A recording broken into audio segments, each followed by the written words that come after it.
लक्षवेधी क्रमांक योगेश टिळेकर. लक्षवेधी क्रमांक 4. मंत्री महोदय.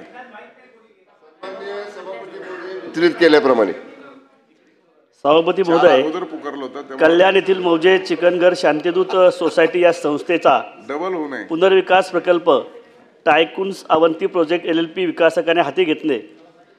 गेली अनेक वर्षापासून हा प्रकल्प रखडलेला आहे. 184 रहिवाशांचा राहण्याचा प्रश्न या निमित्ताने निर्माण झालेला आहे. त्यांच्या स्वतःचं हक्काचं घर, त्याचप्रमाणे भाडे, या सगळ्या विषयामध्ये हे रहिवासी अनेक वर्ष संघर्ष करत आहेत आणि म्हाडाच्या अधिकाऱ्यांना हाताशी धरून या विकासकाने कायद्याचे वेळोवेळी उल्लंघन करणे, उपनिबंधक म्हाडा यांचा अधिकाराचा गैरवापर करणे, अशा अनेक तक्रारी या सभासदांनी अनेक वेळा पोलीस स्टेशन असेल अन्य विविध संस्थेकडे या ठिकाणी केलेला आहे. या उत्तरामध्येच मंत्री महोदयांनी अर्धसत्य सांगितलेलं आहे आणि म्हणून स्पेसिफिक 3 प्रश्न माझे या ठिकाणी मंत्री महोदयांना आहेत. सभापती महोदय, माझा पहिला प्रश्न आहे की शांतिदूत संस्थेने विकासकाची नियुक्ती याविषयी 6 एप्रिल 2025 रोजी सर्वसाधारण सभेत विकासकाचा करारनामा रद्द केला असून विकासकाची नियुक्ती रद्द झाली आहे. त्यामुळे विकासकाला दिलेली NOC व विकासाला दिलेल्या इतर परवानग्या इत्यादी करारनाम्यासह म्हाडा व कोकण गृहनिर्माण क्षेत्र विकास महामंडळ विभाग म्हाडा यांच्यामार्फत रद्द करण्यात येणार आहे का? दुसरा माझा प्रश्न आहे की या प्रकल्पाअंतर्गत HDFC बँकेने त्याचप्रमाणे DRT न्यायालयात विकासकाविरुद्ध कर्जाचे हप्ते थकले म्हणून पैसे वसूल करण्यासाठी सोसायटीची जागा तारण ठेवली आहे. ती जागा ताब्यात घेण्यासाठी HDFC बँकेने केस दाखल केली आहे. यामध्ये न्यायालयाकडून म्हाडामार्फत सोसायटीची जागा ताब्यात घेऊन येऊ नये म्हणून शासनामार्फत वकील देऊन ही जागा पुन्हा ताब्यात घेण्यासाठी प्रयत्न करणार आहोत का?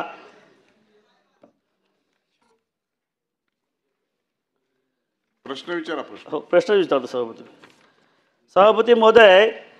DRT न्यायालयामार्फत स्पष्ट ताशेरे ओढले आहेत की विकासकाचा पासपोर्ट जप्त करा तसेच त्याची मालमत्ता जप्त करा असे आदेश असतानाही अद्यापही कोणती ठोस कारवाई नाही. या उलट घराच्या प्रतीक्षेमध्ये 57 जणांचा मृत्यू झाला आहे. हे म्हाडाच्या अधिकाऱ्यांना दिसत नाही.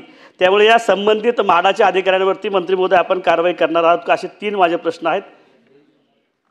सन्मान्य सभापती महोदय, सन्मान्य सदस्य योगेश टिळेकर साहेबांनी जी काही लक्षवेधी चिकनगर शांतिदूत कोऑपरेटिव्ह हाऊसिंग सोसायटी लिमिटेड कल्याण याची विचारलेली त्याची आकडेवारी जी विस्तृत उत्तरामध्ये दिली त्याच्यामध्ये मी जाणार नाही.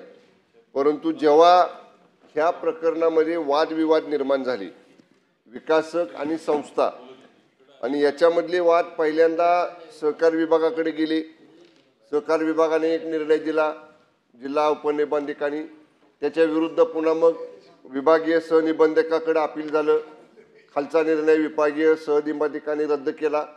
त्याच्या विरोधामध्ये पुन्हा सहनिबंधकाच्या आदेशाविरोधात काही मंडळी न्यायालयामध्ये गेली आणि अशा पद्धतीने ह्या संपूर्ण न्यायालयीन प्रक्रिया ह्या सहकार विभागाच्या बाजूने वेगळ्या सुरू झाल्या. म्हणजे deputy registrar to joint registrar, त्याच्यानंतर पुन्हा जॉईंट रजिस्ट्रार निर्णयाविरुद्ध दिवाणी न्यायालय आणि अशा या सगळ्या प्रकरणांमुळं हा प्रकल्प रखडला आहे ह्याच्यामध्ये दुमत नाही, हे सत्य आहे.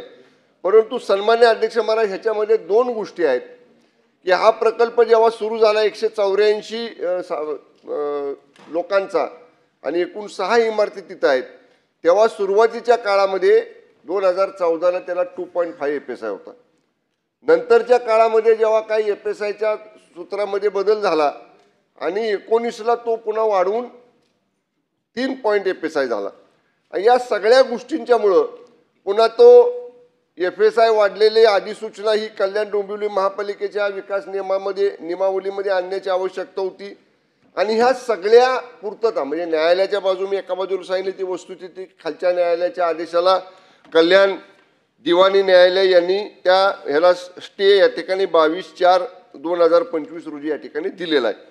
पण त्याचबरोबर सन्मान्य अध्यक्ष महाराज, ही योजना गतीनं पूर्ण करण्यासाठी सुद्धा विभागानं वेळोवेळी प्रयत्न केलेले आहेत आणि त्याचबरोबर या संपूर्ण विकासकाला तातडीनं म्हणजे मध्यंतरीच्या काळामध्ये जेव्हा 2018 नंतर जो FSI 19 लागू झाला त्याप्रमाणे सुधारित प्रस्ताव त्याला या ठिकाणी वाढीव चटई क्षेत्राचा देण्यात आला आणि त्याप्रमाणे या 17/8/2023ला म्हणजे साधारणतः 1.5 वर्षापूर्वी 1 वर्षापूर्वी त्याला अंतिम सुधारित FSI 3 पॉईंट प्रमाणे मंजूर करायचे आदेश या ठिकाणी दिले.